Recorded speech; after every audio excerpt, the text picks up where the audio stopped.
तो जैसा कि आप लोग जानते हैं और यही होता है किस्मत। जी हाँ, किसका किस्मत किस साइड करवट लेगा कोई नहीं जानता है।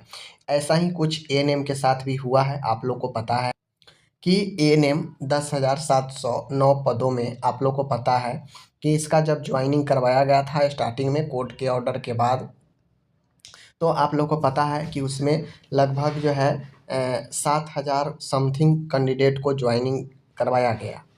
अब यहाँ पे किसका किस्मत कब जो है बुलावा आ जाएगा कोई नहीं जानता है। महीनों महीनों बीत जाने के बाद फाइनली जाके यहाँ पे होल्ड रखे गए कैंडिडेट का जो है सेकेंड लिस्ट जारी कर दिया गया है, आप सबको पता है।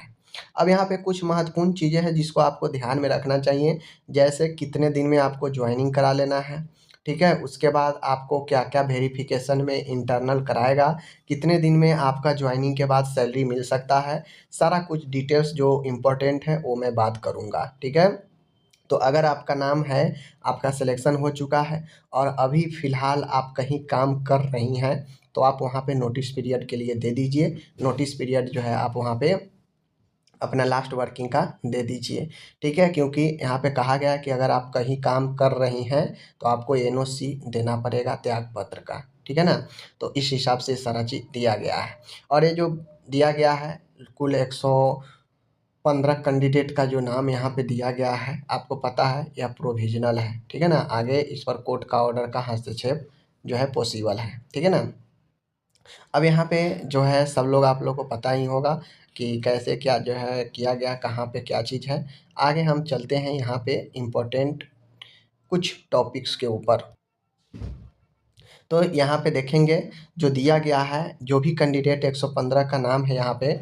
अब इसमें जो भी कैंडिडेट है उनका जो नाम है देख लीजिए, सबका जो है पुलिस सत्यापन जो है कराया जाएगा, यानी उनका कैरेक्टर सर्टिफिकेट भी जो है उनका यहाँ पे कराया जाएगा, वेरिफिकेशन कराया जाएगा पुलिस से, ठीक है ना। पहला पॉइंट तो आप लोग का कैरेक्टर जो है पुलिस से सत्यापन कराया जाएगा, जिसका काम जो है सिविल सर्जन को कराने का है, ठीक है ना।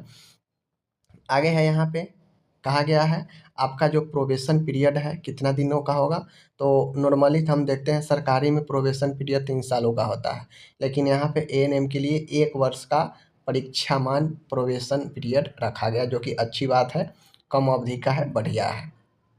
दूसरी चीज़ यहाँ पे दिया गया है, ठीक है, कि यह नियुक्ति अभ्यर्थियों द्वारा समर्पित उनके शैक्षणिक, तकनीकी एवं अन्य संगत प्रमाण पत्रों यथा निबंधन प्रमाण, आवासीय प्रमाण पत्र, क्रीमी लेयर रहित प्रमाण, आर्थिक कमजोर प्रमाण पत्र इत्यादि को प्रथम दृष्टया सही मानकर इस शर्त के साथ की जा रही है कि भविष्य में सारा चीज़ सही होगा। अगर भविष्य में गड़बड़ होगा तो उनके विरुद्ध नियमानुसार कानूनी कार्रवाई भी की जाएगी और उनसे पैसा भी वसूला जाएगा, ठीक है ना। ये चीज़ कहा गया है। आगे है जो एएनएम न्यू एएनएम है उनका कहा गया है कि आपको 3 महीना के अंदर सिविल सर्जन को इनका डीवी कराकर इंटरनल वेरिफिकेशन करवाकर जो है 3 महीना के अंदर क्लियर कराकर, 3 महीना से ज़्यादा नहीं लगे इसके लिए जो है, क्योंकि जब तक इंटरनल वेरिफिकेशन नहीं होगा आपको पेमेंट नहीं मिलेगा।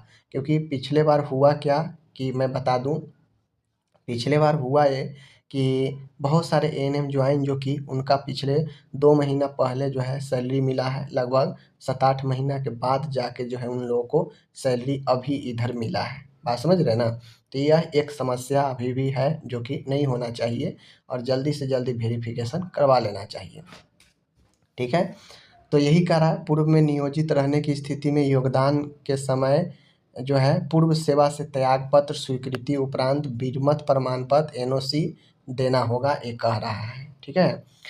उसके बाद एएनएम को सिविल सर्जन के द्वारा निर्गत स्वास्थ्य प्रमाण पत्र प्रस्तुत करना आवश्यक होगा, यानी योगदान के समय जो एएनएम ज्वाइनिंग करेंगी उनको जो है सिविल सर्जन के द्वारा स्वास्थ्य प्रमाण पत्र जारी होना प्रस्तुत करना पड़ेगा कि वो फिट हैं काम के लिए, ठीक है।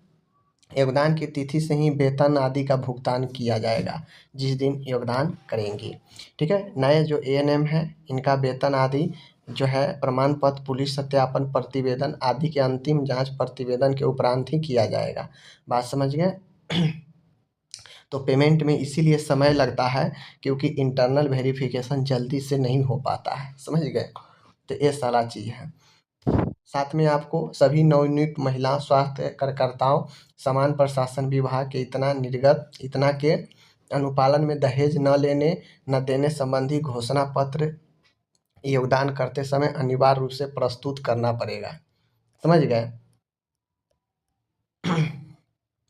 आगे है जो एएनएम है पदस्थापित स्थान पर योगदान करने हेतु तो कोई आपका यात्रा भत्ता दे नहीं होगा। ठीक है।